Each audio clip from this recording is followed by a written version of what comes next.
నా పేరు కుక్కల అంతలక్ష్మి అండి. మేము ఇల్లు కట్టుకున్నామండి. ఇక్కడ ట్రాన్స్ఫర్ చేస్తారండి. మాకు చాలా ప్రమాదం కింద ఉందండి. ఇక్కడ పిల్లల గట్ట అందరు తిరుగుతుంటే మాకు భయం వేస్తుందండి. ఉరుములు మెరుగులు వచ్చినప్పుడు ట్రాన్స్ఫర్ వెళ్ళిపోతుంటుంది. మాకు చాలా ప్రమాదంగా ఉందండి. లైన్ వారు పైకి ఎక్కినా కూడా చాలా భయం కింద ఉందండి. మాకు ఎంత అన్నిట్లో అందరికీ రిపోర్ట్ చేసి మాకు స్పందించలేదండి. పంచాయతీలకు వెళ్ళినా ఎక్కడికి వెళ్ళినా మాకు ఏం న్యాయం చేయట్లేదండి.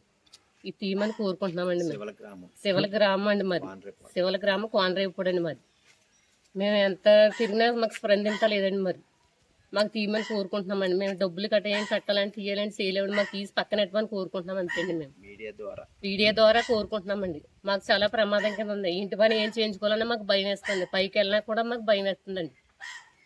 అందువల్ల మీరు తీసి పక్కన పెట్టాలని కోరుకుంటున్నామండి. మేము మెయిన్ గేట్ కడ్డు కింద ఉన్న లోపలికి వెళ్ళా కూడా భయం వేస్తుందండి. మాకు భయంకరంగా ఉంది. మంత్రికి కూడా చెప్పుకున్నామండి. మంత్రి గారు సుభాష్ గారు గ్రామంలోకి వచ్చినప్పుడు తీసి పక్కన పెట్టమని ఫోన్ చేశారండి. ఆయన పక్కన పెట్టమని సుభాష్ గారు కూడా చెప్పారండి. ఆయన తీసి పక్కన పెట్టమని చెప్పినా మేము పంచాయతీకి వెళ్ళి మాకు ఏం స్పందించలేదండి. మరి సుభాష్ గారి మాట కూడా స్పందించలేదండి. లెక్క చేయట్లేదండి. మాకు మేము ప్రాణాలు గుప్పిట్లో పెట్టుకుని పైకి వెళ్ళాలన్నా భయపడుతున్నామండి. ఎవరైనా పిల్లలు పైకి ఎక్కినా మాకు భయం వేస్తుందండి. మాకు ప్రాణాలు గుప్పిట్లో పెట్టుకునంటే భయపడుతున్నామండి. రాత్రులు మెరుపులు కింద అక్కడ వచ్చి పేలిపోతుంటే మాకు నిద్రలో భయం వేస్తుందండి. మాకు అది తీసి పక్కన పెట్టమని కోరుకుంటున్నామండి.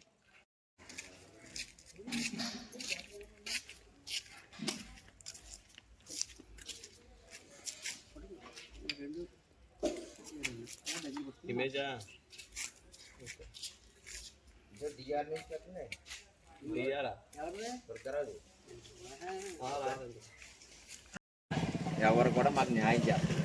అది కాదు